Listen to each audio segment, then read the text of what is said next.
than a news broadcast ever could. The panel before us tonight will help us to divine these issues this evening. Let me say that at the outset, it is a pleasure to be with everyone on this panel. Many of these people has caused me not to write anything for months on end. I should be upset, but I will get my revenge tonight. They speak over 12 minutes. Each one of the panelists will have 12 minutes. I'm going to ask you as the audience to have indulgence with us. You can clap after they're done, but I'm going to ask you to hold your questions till the Q&A. When we do get to the Q&A, I want to give you a bit of instruction. I know you want to gush. I know you want to talk about how many things you love, but if you do not come up here with a pithy and concise question for our panelists, I will cut you off. And you will only be left to say frack. So we will keep a tight ship tonight, but first I need to tell you who is on this particular ship this evening with me. First, Howard Gordon. Howard Gordon is the showrunner, executive producer of the hit series 24, winner of the 2006 Emmy Award for Best Drama Series. A 20-year industry veteran, Mr. Gordon first gained national attention for his award-winning work on Fox groundbreaking series The X-Files. His other credits include Angel, Buffy the Vampire Slayer, Beauty and the Beast, Spencer for Hire, and Sisters, which means that he's responsible for decades of me not doing any work.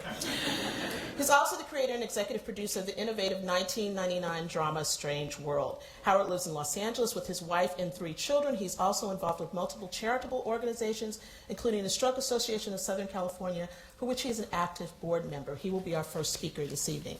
Second will be Kamran Pasha, who's a writer and producer for NBC's high-profile network series Bionic Woman. Previously, he served as writer and co-producer of Showtime Network's Golden Globe-nominated series Sleeper Cell, about a Muslim FBI agent who infiltrates a terrorist group. Kamran soon will be a published novelist as well. Obviously, this is somebody who has more than 24 hours in a day. He has secured a 2-book deal with Simon & Schuster's Atria Books to publish Shadow of the Swords, a love story set amidst the Crusades, and Mother of the Believers, a historical fictional tale showing the rise of Islam from the eyes of the Prophet Muhammad's teenager's wife, Aisha, who grew to be a politician and warrior. An expert on the Middle East, Kamran is one of the few successful Muslim screenwriters in Hollywood. In 2003, he set up his first feature script at Warner Brothers, a historical epic on the love story behind the building of the Taj Mahal. Kamran also holds a JD from Cornell Law School, an MBA from Dartmouth, and an MFA from UCLA Film School. Clearly, he was not watching TV before he started writing. He spent 3 years also as a journalist in New York City, writing for media companies such as Knight Ridder. During his time as a reporter, Kamran interviewed prominent international figures such as Israel Prime Minister Shimon Peres, Peruvian President Alberto Fujimori, and Pakistani Prime Minister Benazir Bhutto. Our third panelist is Dalia Hashad, and she is Amnesty International's Director of USA programs focusing on human rights issues in the United States and violations by the U.S. government. She is busy. She works on a variety of issues. That is my political commentary, not anyone else's, including the war on terror, racial profiling, and police misconduct. Dalia is the host and co-executive producer on a weekly national talk radio show, Law and Disorder, which covers human rights and civil rights issues. Dalia is a board member for the Arab American National Museum, a Smithsonian affiliate devoted to Arab American history, culture, and dispelling misconceptions. Previously, Dalia was the Arab Muslim Southern Asian advocate for the American Civil Liberties Union.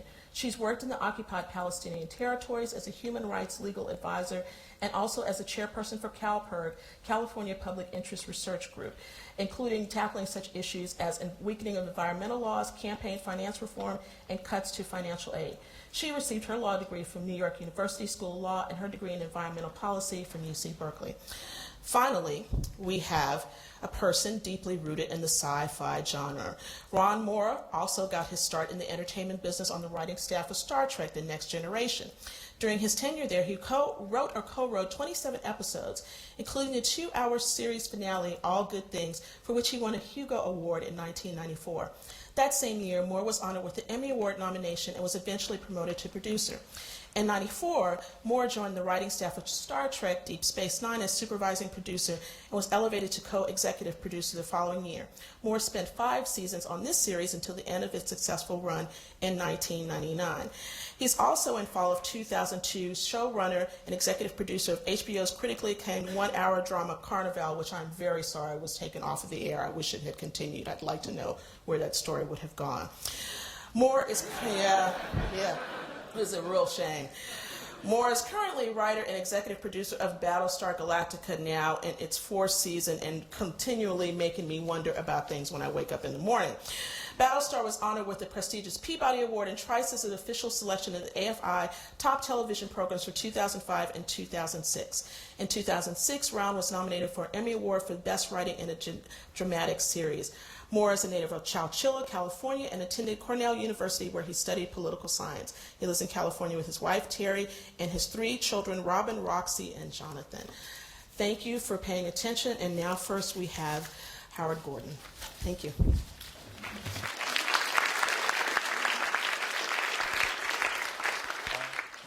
Thank you, everybody, for coming tonight. We have 12 minutes. I promise I'll keep it to under 8. For those of you who've watched the show, I'll try to. I have a little clip that'll tell you sort of where we've come, and I'm just going to really briefly describe what, in my opinion, is the story of torture on 24, and how, as a narrative device, and how as a story point, and how as a social fact, it's sort of it's affected us. So, let me start by saying this year begins with Jack on trial. Jack Bauer's on trial in the U.S. Senate in a Senate subcommittee. This, by the way, I think no one knows this except I think this audience here. But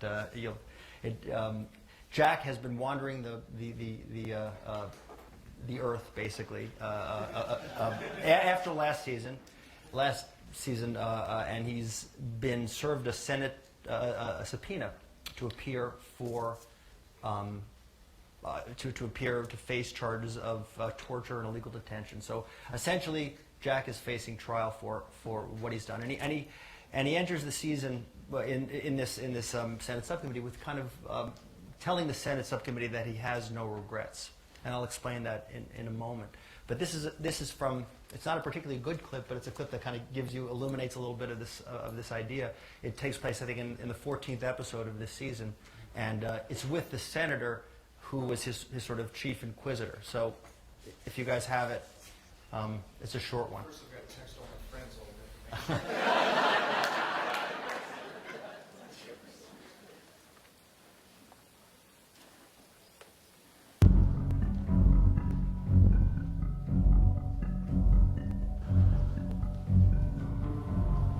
At the hearing this morning, you said you had no regrets about what you've done.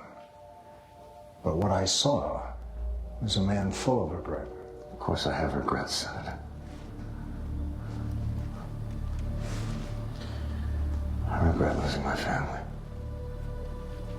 My wife was murdered because I was responsible for protecting David Palmer during an assassination attempt. My daughter can't even look at me. Every day I regret looking into the eyes of men, women, and children, knowing that any moment their lives might be deemed expendable in an effort to protect the greater good. I regret every decision or mistake I might have made that resulted in the loss of a single innocent life.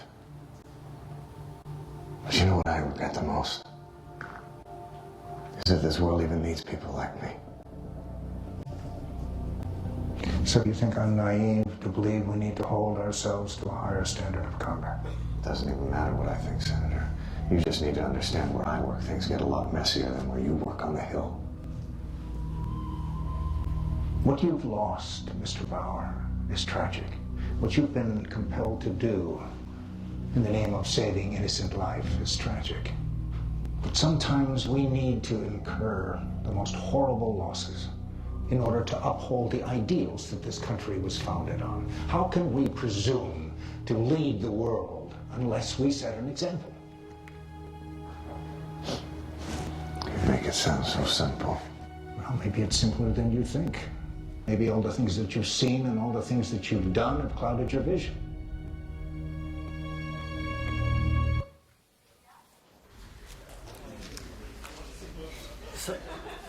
So, in a nutshell, I mean, 24 was a show that actually predated 9/11. It was a show that was about a counterterrorism unit, and in that first year, we had already written a fair bit of it before 9/11 happened, and when Jack's family was, for those of you who haven't seen it, this guy's a counterterror agent. His family was abducted so that he could participate in the assassination of actually the